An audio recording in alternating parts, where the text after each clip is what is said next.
Hi, Hofday. My name is Jesse Cruz. I am the lead pest control technician here at Top End Pest Control, and also the RME, which is the responsible management employee for the company. My name is Shani Akbaji, and I am the admin coordinator at Top End Pest Control.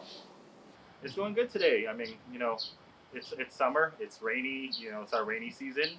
We we're very lucky that only the mornings we've been getting lately have been rainy and not really postponing anything we have to do today. And clears up during the day, which is very nice to see some sun and the cool air. Hi, I'm good. I'm excited to talk about bugs. Oh, well, the most common, staying in the tropics, the most common things we do run into, which is a lot of the jobs that we do get, would be cockroaches and ants.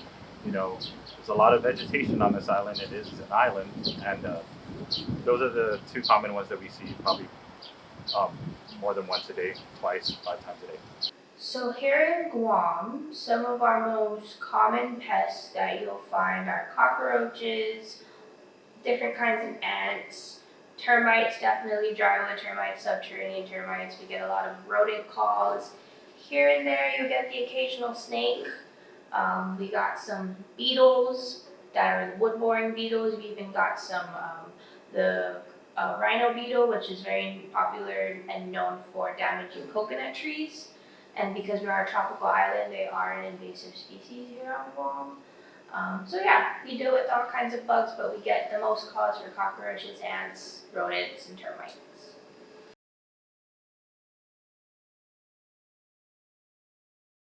Oh, like I was just saying about the rainy weather. It's the weather here is very bipolar. We have two seasons, wet and dry. Right. There's a lot of times when it rains and we have to kind of play it by ear to see if that's going to dry up in the next 30 minutes on the way to our next job or anything like that. So we just always have to account for the weather because during our services, it's not good to be treating in those weathers because it can just wash away our chemical, probably even get to groundwater and stuff like that. So a bunch of things we have to look out for.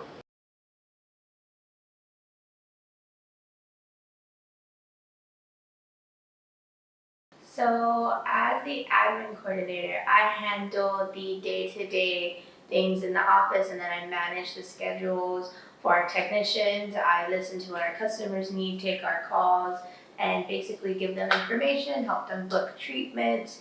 I handle the contracts, the quotes, keeping on top of everybody's services and making sure everybody's up to date. So, I pretty much handle the day to day stuff that keeps the company moving and busy.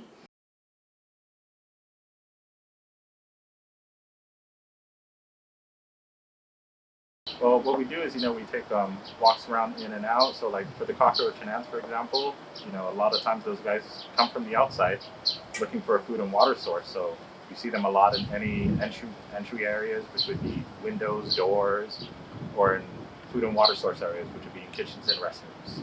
They're always working, looking for food and water. So we look for that stuff, and then find cracks and crevices that they may be getting in, any gaps or anything, how they're entering the properties.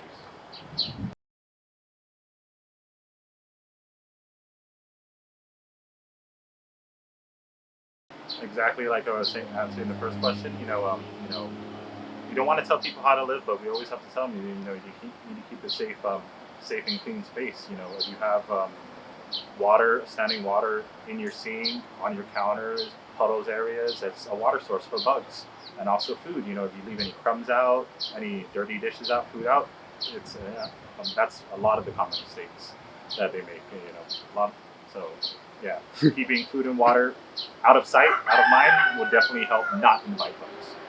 Sanitation mistakes. So, sanitation is just important overall when trying to prevent pests because the main goal for most pests invading your home is they're trying to look for food or water or a place to shelter and buckle down. So if you upkeep your home, you wipe up your mess after you eat or you cook, you store your food properly, you make sure that all your windows and doors are properly sealed and you don't have any openings or gaps, and you're constantly picking up after yourself and maintaining your home and keeping that cleanliness, then you really don't have any reasons for bugs to get in. But of course, being on a tropical island, sometimes that just is normal and it does happen. So, um, when it comes to being sanitary, it also goes and beyond after getting a treatment too. Is sometimes you have to remember that if you keep mopping, you can also remove the treatment. So if you maintain your home, you keep it clean, you have us come out there,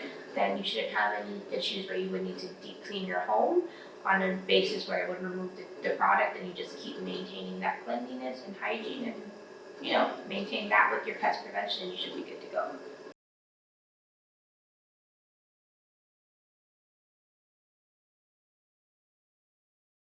Well, we do quite a number of things. When it comes to insects and bugs, we do a lot of treating and baiting. And when it comes to anything that has to do with anything on a larger scale, like rodents, we do trapping as well.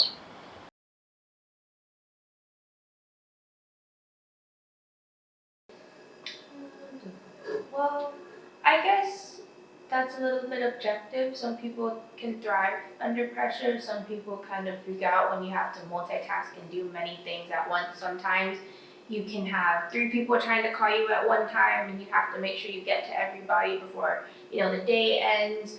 Or sometimes you have three different technicians calling you because there's different things going on at different job sites, or just sometimes the unpredictable things in the day, like a flat tire, and you have to be the one to figure out how you're logistically gonna make sure that person gets to their job on time, but they're also gonna make sure that they have a working vehicle. And so a lot of that goes into organizing those things, but it really helps to have a good team to support you when you need those things to get done. So I think with my job, if you have the skills to multitask and you like to thrive in fast-paced environments, then I think it might not be that challenging. But those are some things that can make the job itself challenging.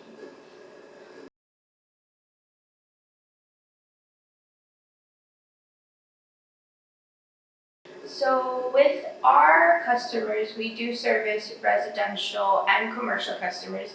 Usually if we have commercial customers, they are already on a routine schedule, and depending on the location, sometimes we just build the rest of their jobs around what's already set for that day. And then if they have empty days where there isn't really typically anybody that's assigned to that day already, then it's just it's a free for all. Anybody who wants that day or that's the next opening, we put it there. I try my best to make sure that they aren't driving too many places or back and forth too many times, that they're trying to that they're traveling on a smooth route, and that generally if I can put them in one place for a majority of the day, or at least two different places throughout the day where they're not going back and forth, then that seems to be the most efficient for us.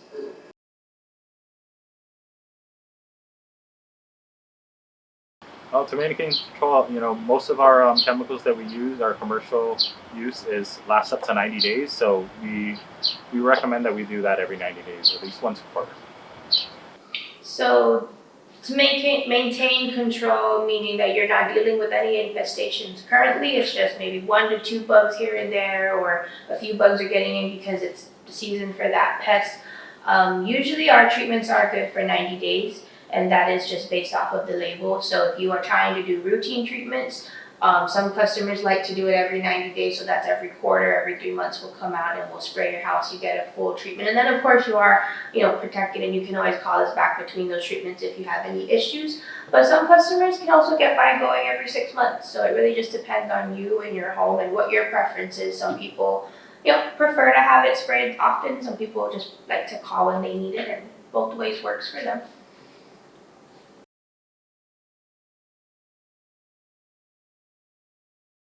Well, honestly, our stuff is very safe, but we just always make sure, like, if there's any pets around, that they're actually just put away or staying away from a treated area at least an hour after we're done treating, just so the chemicals that we spray out give it the time to dry. And once it's dry, it's completely safe for everybody. Even when it is still wet, it's still safe. But just added measure to give assurance to our customers, we ask them to keep any children under the age of 1, like babies, away from that, or any pets.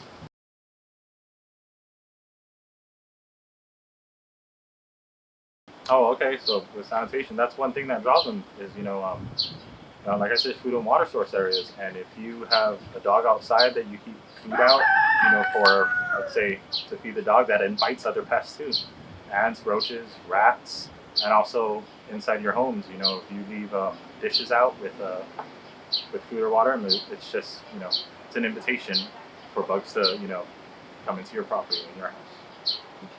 We just let them know to keep all their food and stuff packed away. Even in pantry areas, sometimes they'll have open containers of boxes of, let's say flour, grain, or anything like that are not fully sealed. So, we usually ask them to put those in any, airtight sealed plastic or glass containers, and that can really help keep them away as well. And then, like I said, cleaning up after dinner, breakfast, not leaving food out would definitely help.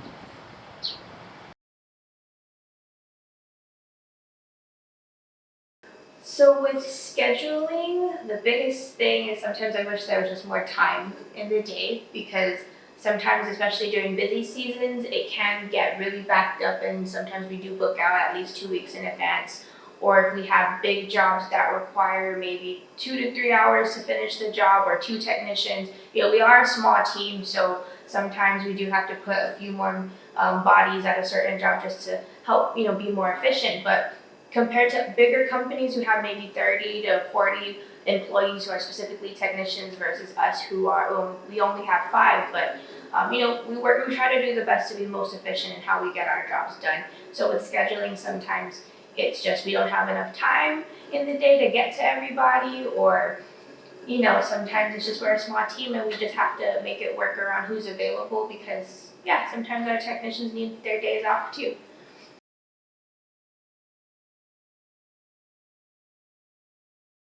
So I'm not in the field, so it's a little different for me because I'm not the one that goes into the house and sees the bugs and sprays it and can monitor that based on the activity that we see. But in talking to our customers, a lot of the times I like to ask them, just a straightforward question: has your pest activity increased or decreased since the treatment?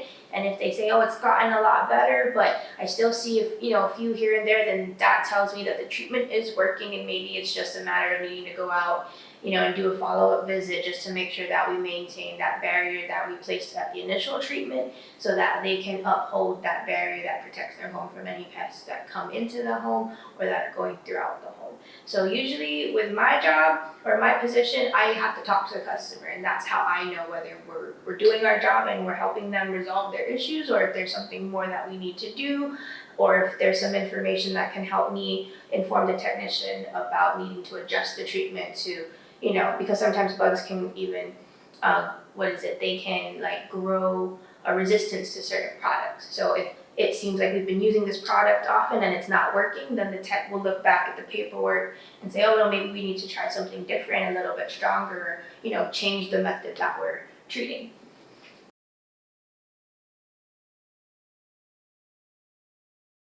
Ooh, so well, here in Guam, we do have our own local EPA office that oversees the regulations of the products that we use here. And then we do also have to make sure that we are abiding by the United States EPA, which is two totally separate EPA departments, but we do work together. So with my job, I always have to make sure that I know what pesticide laws are in place locally and federally. And then, we do have to make sure that we know how to read labels of our products so that we know how to use the product, because in our industry, the label is the law and you always have to follow what the label of your pesticides or any product that you use, you have to follow what the label says. So that's how we make sure that we stay up to date, and always making sure you're following the up-to-date label or the up-to-date safety data sheets. That always helps to make sure that you know how to use your product and that you're using it in a proper way that's safe not only for your customers but for the environment as well.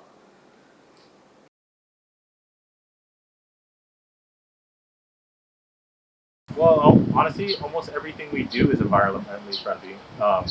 Comparing pest control to what it is today than it was back 20, 30 years ago was so much more dangerous for the environment and us. Than it is today. Probably the most dangerous thing we do in our field is fumigation, but we do not do that specifically just because of how dangerous it is. But the chemicals we use are all EPA certified and friendly, pet friendly, kid friendly, safe to use around, food areas and stuff. Of course, we just ask to keep any food that is out covered at the time of treatment. And yeah, it's even our baiting processes. Sometimes we see too many flowers around a property or like vegetation. We don't treat within 2 feet of that, and we would usually put out granule bait or any type of bait that is safe for the plants, safe for us as well, but definitely deadly to any bugs that want to get to it.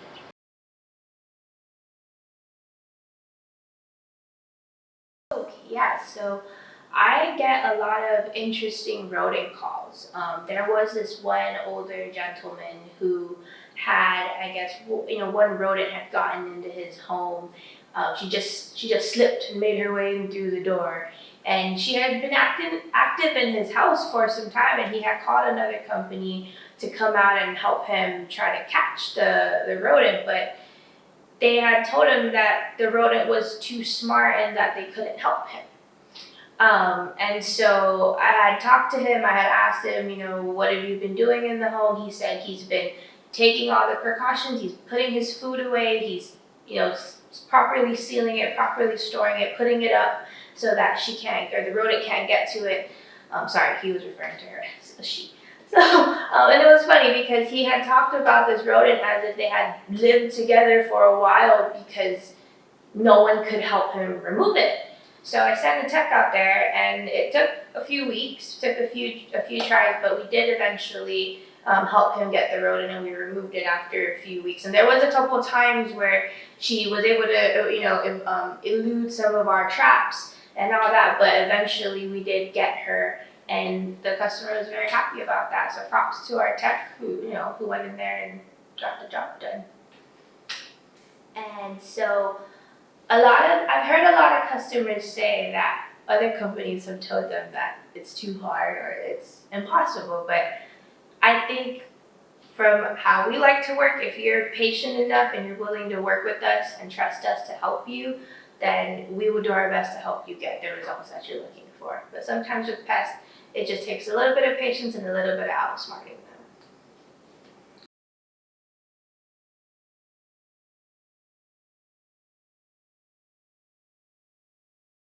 We've done, hospitals before. We've also done schools, and most of the time when we do the schools, we always do it when none of the children are present. So we usually do it after school hours when just a few short of the staff are there to help us, escort us throughout the premises and stuff. And no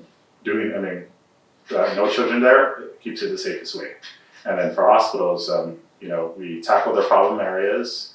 Of course, hospitals are very sensitive as well. So any patient rooms that are empty, we can definitely do those without having any patients in them for an hour. And same thing goes with residentials. Any food, water source areas, any entry points. That's how these guys get in.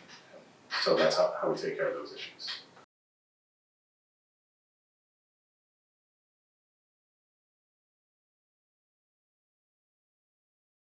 Oh, protocol for that is, yes, our chemicals are strong, but sometimes these pests can be stronger. Like going back to the ticks and stuff, or even cockroach infestations, there can be hundreds of them.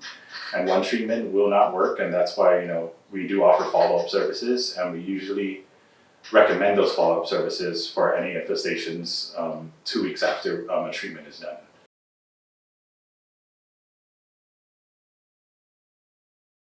Yeah, going back to the last question, a lot of preventions and stuff like that, and follow-up visits will be for, definitely have to go back to this, like in the tropical climate, you can be having a good time without any bugs, and all of a sudden you have a big rainstorm come in, floods outside, floods the homes these guys are staying in. They try to find dry and cool places, which is inside people's homes and businesses.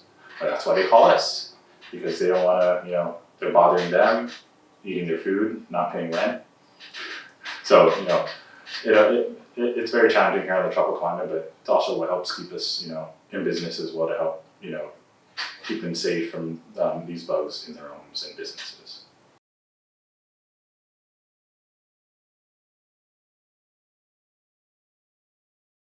Well, the most particularly challenging ones we do have would be flea and tick infestations.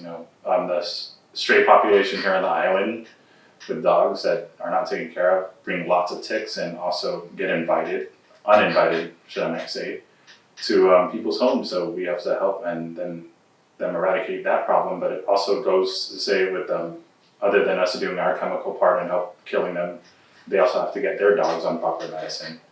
And most of the time they try to use, shampoo and stuff like that. But that always best solution we try to tell them is taking any oral medicine because it poisons their blood. And any ticks that do bite them, they fall off and die. So our chemicals will kill the ones that aren't on the dogs, but any that do get on the dogs will die from the medicine that they take.